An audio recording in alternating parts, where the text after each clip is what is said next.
Hello everyone, table tutor YouTube চ্যানেলে সবাইকে স্বাগতম। আমরা আছি উচ্চ মাধ্যমিক আইসিটির তৃতীয় অধ্যায়ের দ্বিতীয় অংশ অর্থাৎ লজিক ফাংশন সরলীকরণ পাঠে আমরা আছি এবং লজিক ফাংশন সরলীকরণ পাঠের আজকের 28তম পর্ব।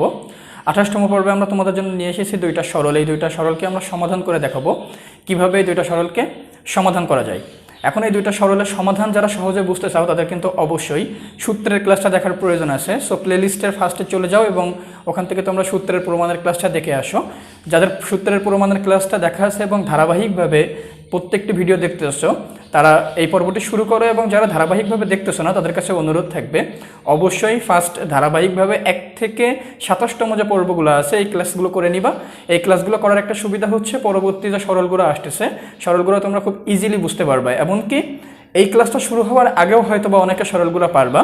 যারা সরলগুলো পারবা তারা অবশ্যই আগে থেকে সরলটাকে সমাধান করবা, দেন আমাদের সাথে মিল করে দেখবা যে সরলটার সমাধানটা ঠিক আছে কিনা, এবং এক্ষেত্রে কোনো বইয়ের হেল্প নিবা না। বইয়ের হেল্প ছাড়াই নিজেরা যতটা সরল বুঝেছো সেখান থেকে নেওয়ার চেষ্টা করবা। যারা নতুন দেখতেছো আজকের ভিডিওটা অবশ্যই চ্যানেলটাকে সাবস্ক্রাইব করে রাখবা, যাতে যে কোনো ভিডিও আপলোড হওয়ার সাথে সাথে তোমাদের কাছে একটা নোটিফিকেশান চলে যায় এবং তোমরা সেই ভিডিওটা দেখতে পাও। তো ঠিক আছে, আমরা এখন শুরু করি লজিক ফাংশন সরলীকরণের 28তম পর্ব।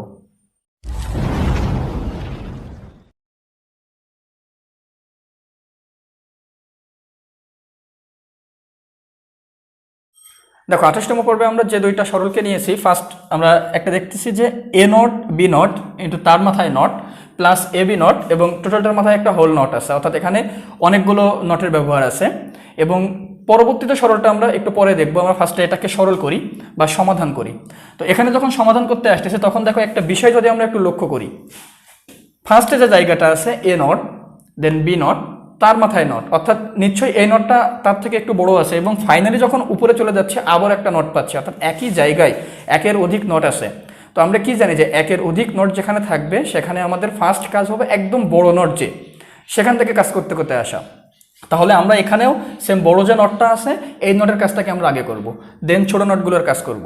তো বড় নটের যে কাজটা আছে সেটা যদি আমরা একটু দেখি, সেখানে কি হচ্ছে প্লাসের উপরে নট আছে। তো আমরা কি জানি যোগের উপরে যদি নট থাকে তাহলে সেই নটটা ভেঙে দুইটা ভাগে ভাগ হয়ে যায় এবং যোগটা ভেঙে কি হয়ে যাবে, গুণ হয়ে যাবে।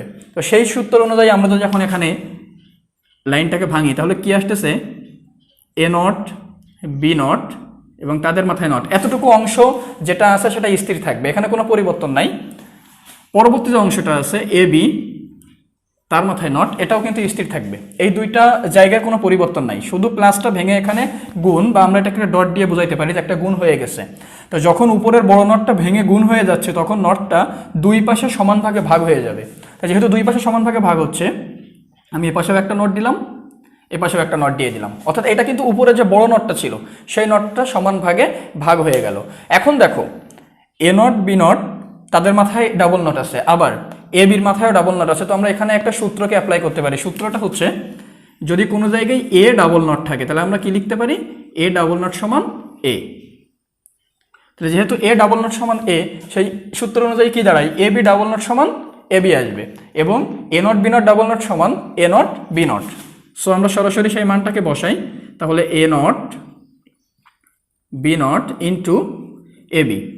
আমি আশা করি এই মানটা কীভাবে আসলে এটা বুঝতে কারো সমস্যা নাই, তার কারণ আমি আরও একবার বলতেছি যে এ ডাবল নট সমান এ, আমাদের কাছে একটা সূত্র আছে এবং সেই সূত্রকে যদি আমরা ধরি তাহলে A not B not double not সমান এ নট বি নট, গুণটা বসে গেল এবং এ বি ডাবল নট সমান এ বি মানটা বসে যাচ্ছে। মানটা বসার পরে আমরা দেখুন কি দেখতেছি, যেখানে এ নট আছে বি আছে একে অপরের সাথে গুণে, তার সাথে গুণে আছে এ, তার সাথে আবার গুণে আছে বি। এখন সবগুলো মান যেহেতু গুণে আছে আমরা এইগুলোকে একটু স্থান বিনিময় করে লিখতে পারি, এটাকে আবার বিনিময় সূত্রও বলা হয়। তো স্বাভাবিকভাবে আমরা যদি স্থান বিনিময় করি এ নট, আমরা এটাকে আগে নিয়ে আসলাম, দেন বি নটটাকে নিয়ে যাচ্ছি আর B. So A not A B not B, আমরা কিন্তু মানের আসলে কোনো পরিবর্তন করিনি, শুধুমাত্র মানগুলো এক স্থান থেকে অন্য স্থানে বসালাম। এটাকে বলা হয় মানের বিনিময় করা বা বিনিময় সূত্র অনুযায়ী কাজ করলাম।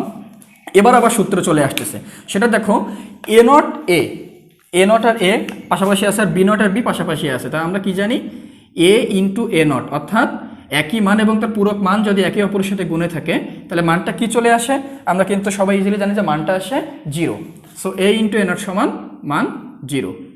তাহলে এই অনুযায়ী যদি আমরা মানটাকে এখন বসাতে যাই তাহলে এখানে কি আসতেছে এ ইন্টু এ নট, এই মান সমান 0 ইন্টু বি নট। সো এখানেও সেম যে বি এবং তার পূরকের মান গুণ হচ্ছে, তাহলে বি ইন্টু বি নট সমানও 0, 0 ইন্টু 0 সমান মান আসতেছে 0, এবং এটাই হচ্ছে আমার সেই নির্ণীয় অ্যান্সার। তো আশা করি যে সরলটা ছিল অত্যন্ত সহজ একটা সরল, এবং এই সরলটা তোমাদের কাছে খুবই সহজ হয়েছে, জাস্ট দুইটা সিম্পল সূত্র ইউজ করলেই সরলটা শেষ করতে পারবা। আমরা এখন পরবর্তী পাঠে যাই। এখানে যেটা বলা হচ্ছে এটা কি, y equal to a plus B তার মাথায় not plus A not B C. এই টোটাল যে মানটা আছে আমরা এই মানটাকে কি করতে পারি, সর্বপ্রথম দেখো a প্লাস বি তার মাথায় নট, এই যে নটটা আছে আমরা এটাকে ডি মর্গানের সূত্র অনুযায়ী ভাগ করতে পারি।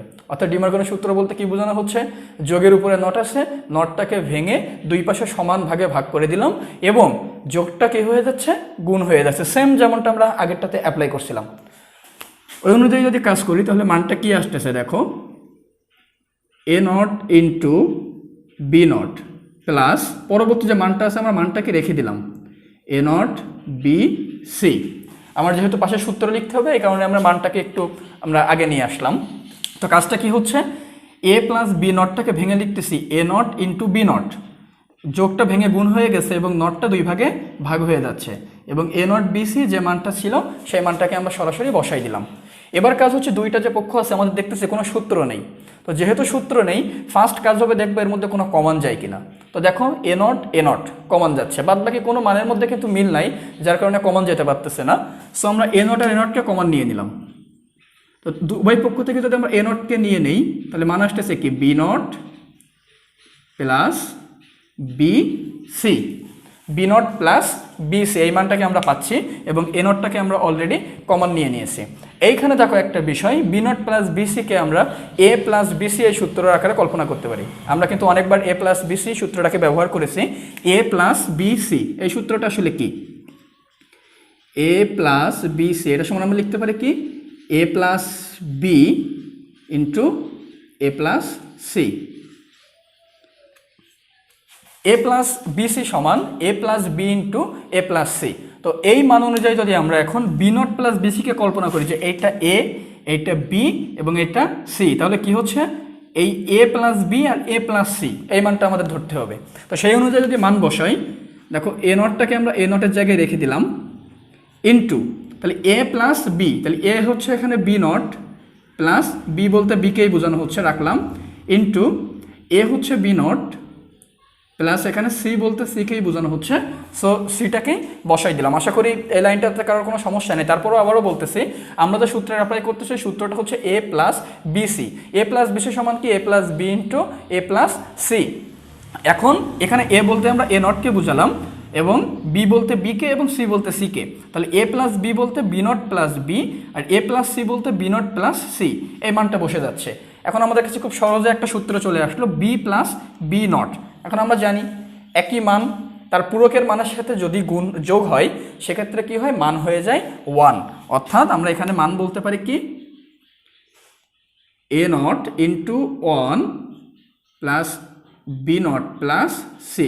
কেন 1 হচ্ছে, বি প্লাস বি নট সমান আমরা মানটাকে কি বললাম 1, এই 1 যদি এ নটের সাথে গুণ হয়ে যায় তাহলে মান আসতেছে কি এ নট, এবং পরবর্তী যে মানটা আছে বি নট প্লাস সি, এবং এটাই হচ্ছে আমার এই নির্ণয় যে সরলটা আছে এই সরলটার সমাধান। তো দেখো দ্বিতীয় সরলটা কিন্তু অনেক সহজ ছিল। প্রথমে আমরা কি কাজটা করছি, এ প্লাস বি এর যে নট মানটা আছে সেই নটটাকে ভেঙে দিয়ে আমরা এ নট ইন্টু বি নটটাকে লিখলাম, এবং এ নট বিসি যে মানটা আছে সেই মানটাকে আমরা স্থির রেখে দিচ্ছি। পরবর্তী লাইনে এসে উভয় পক্ষ থেকে আমরা এ নটকে কমন নিলাম, যার কারণে আমরা বি নট প্লাস বিসি মানটাকে পাচ্ছি। এই জায়গাতে আমরা এ প্লাস বিসির সূত্র যদি কল্পনা করি তাহলে এ প্লাস বিসি সমান দাঁড়ায় কি, A plus B into A plus C. সেই অনুযায়ী আমাদের কাছে মান আসলো B plus B not plus B not plus C. এখন বি প্লাস বি নট সমান 1, এবং এই 1 যখন এ নটের সাথে গুণ হয়ে যাচ্ছে তখন মান আসতেছে এ নট, এবং পাশেরতে B not plus C, B not plus C এর জায়গায় স্থির থেকে যাচ্ছে। তো এটাই হচ্ছে আমাদের দুইটা সরলের সমাধান। আশা করি 28তম পর্বটা তোমাদের সবার কাছে ক্লিয়ার হয়েছে। যদি বুঝতে কোনো সমস্যা থাকে অবশ্যই কমেন্ট বক্সে কমেন্ট করবে, আমরা সেটা সমাধান করার চেষ্টা করব, এবং পরবর্তী ভিডিওটা পাওয়ার জন্য অবশ্যই তোমরা এটাকে সাবস্ক্রাইব করে রাখবা। ধন্যবাদ সবাইকে।